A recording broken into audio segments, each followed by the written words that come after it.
Price be to Jesus Christ and blessed virgin Mary. Welcome back to Catholic work B. ഞാൻ ആഷിഖ് ജോയ്. കഴിഞ്ഞ വീഡിയോയിൽ ഞാൻ പറഞ്ഞിട്ടുണ്ടായിരുന്നു എന്തുകൊണ്ടാണ് കത്തോലിക്ക സഭയാണ് സത്യസഭ എന്ന് ഞാൻ വിശ്വസിക്കുന്നത്. അപ്പോൾ അതിന് ചില കമൻറ്റുകൾ ലഭിച്ചു.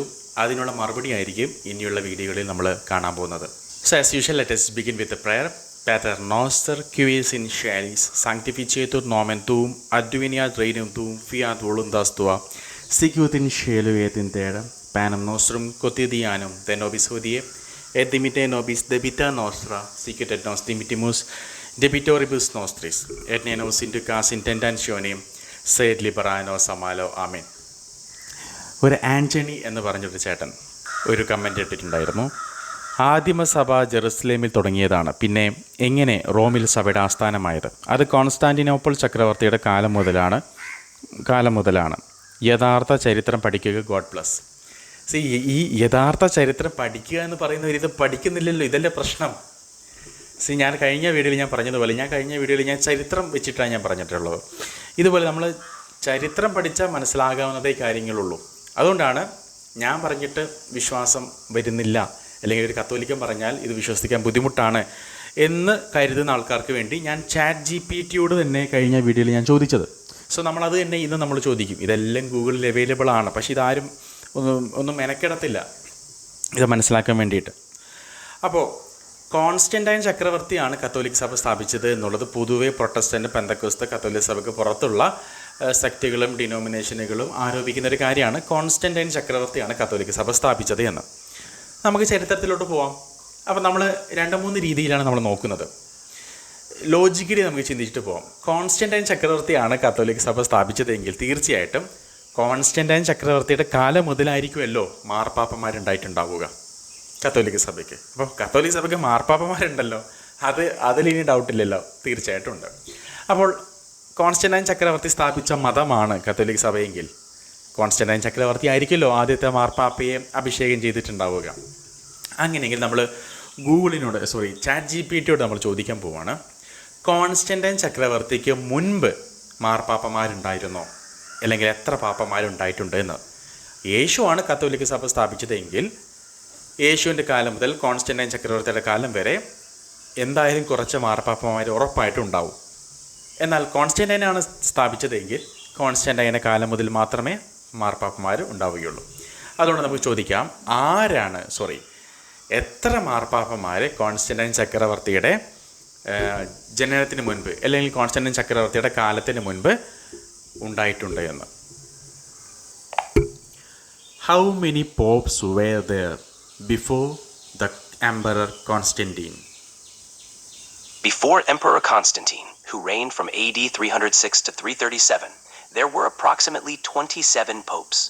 The papacy began with St. Peter, who is considered the first pope, and continued through the early centuries of the Christian church up to Constantine ചക്രവർത്തിയുടെ കാലത്തിന് മുൻപ് 27ഓളം പാപ്പന്മാർ ഉണ്ടായിട്ടുണ്ട് എന്ന് ChatGPT പറയുകയാണ്. ആ പേരുകളെല്ലാം നെറ്റിൽ അവൈലബിളാണ്. സമയമില്ലാത്തത് കൊണ്ട് ഞാൻ ആ പേരുകളുടെ ലിസ്റ്റ് ഞാൻ പറയുന്നില്ല. അപ്പോൾ കോൺസ്റ്റന്റൈൻ ചക്രവർത്തിയുടെ കാലത്തിന് മുൻപ് 27ഓളം പാപ്പന്മാർ ഉണ്ടായിട്ടുണ്ട് എന്നത് ചരിത്രമാണ്. ഇനി കോൺസ്റ്റന്റൈൻ ജനിച്ച സമയത്ത് ആരായിരുന്നു മാർപ്പാപ്പ എന്ന് നമുക്ക് ചോദിക്കാം. Who was the Pope during the time of the birth of Constantine? Constantine the Great was born on February 27th, around AD 272. At that time, the Pope of the Catholic Church was Pope St. Felix I, who served as Pope from around AD 269 to AD 274. അപ്പോൾ Constantine ചക്രവർത്തി ജനിച്ച സമയത്ത് Felix ഒന്നാമനായിരുന്നു മാർപ്പാപ്പ. ഇനി നമ്മൾ ചോദിക്കാൻ പോവാണ്, Constantine മരിച്ച സമയത്ത് ആരായിരുന്നു മാർപ്പാപ്പ എന്ന്.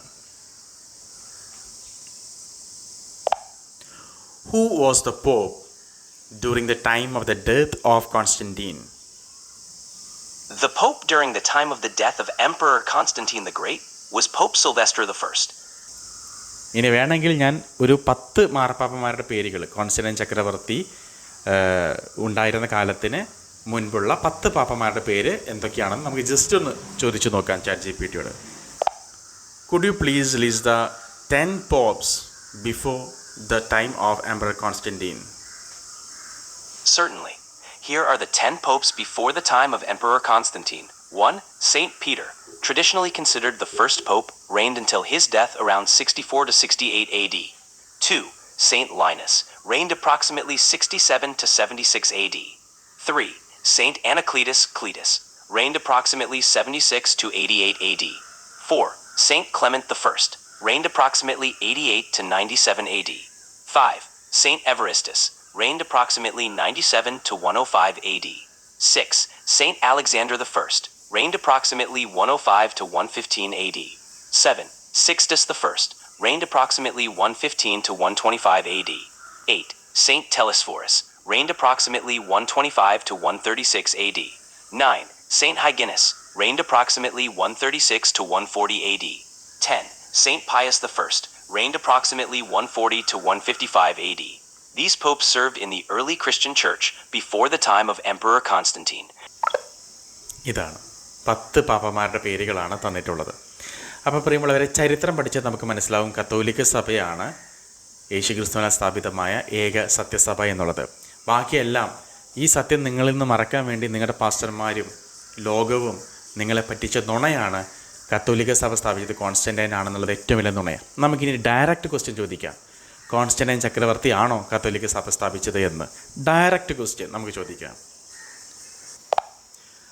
Did Constantine started the Catholic Church? Constantine the Great didn't start the Catholic Church.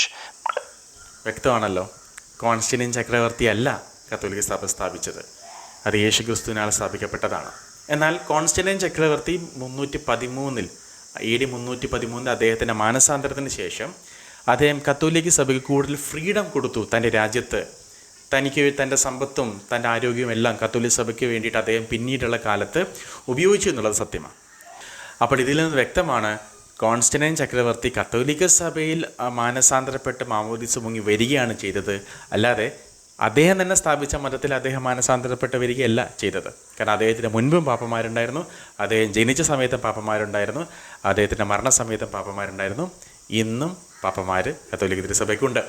ഇതാണ് യാഥാർത്ഥ്യം. അതുകൊണ്ട് പ്രിയമുള്ളവരെ, കത്തോലിക്ക തിരുസഭയിൽ പുറത്തു പോയിട്ടുള്ളവരെ, ഇനിയും നിങ്ങൾക്ക് അവസരമുണ്ട്. നിത്യ നരകാഗ്നിയിലോട്ട് പോകുന്നതിന് മുൻപ് നമ്മുടെ മുൻപിൽ ഇന്ന് എന്ന് പറയുന്ന ദിവസം നമുക്ക് ദൈവം തന്നിരിക്കുകയാണ്. സത്യം മനസ്സിലാക്കിയിട്ട് യേശുക്രിസ്തുവിൻ്റെ ശരീരമാകുന്ന കത്തോലിക്ക സഭയിലേക്ക് തിരികെ വരിക. ഇത് നിങ്ങൾ ഏതെങ്കിലും ഒരു പ്രൊട്ടസ്റ്റൻ്റ് പെന്തക്കോസ്ത് നിങ്ങളുടെ സുഹൃത്തുക്കൾക്ക് ഇത് അയച്ചു കൊടുക്കുക, അവരും സത്യം അറിയട്ടെ. പരിശുദ്ധ കന്യകാമറിയത്തോട് പ്രാർത്ഥിച്ചുകൊണ്ട് നമുക്ക് അവസാനിപ്പിക്കാം. ആവേ മരിയ ഗ്രാസിയ പ്ലേന ഡോമിനിസ് തേക്കും ബെനഡിക്താത്തുൻ മുളിയരിബൂസ് at ബെനഡിക്ടൂസ് ഫ്രുക്ടൂസ് വെൻട്രീസ് to Jesus സാങ്ക്താ Maria mother ദൈ ഓരാ പ്രോ നോബിസ് പെക്കാത്തോരിബുസ് നുങ്കേത്തിനോര മോർത്തിസ് നോസ്ത്രേ ആമേൻ. വിവ ക്രിസ്തോറേ.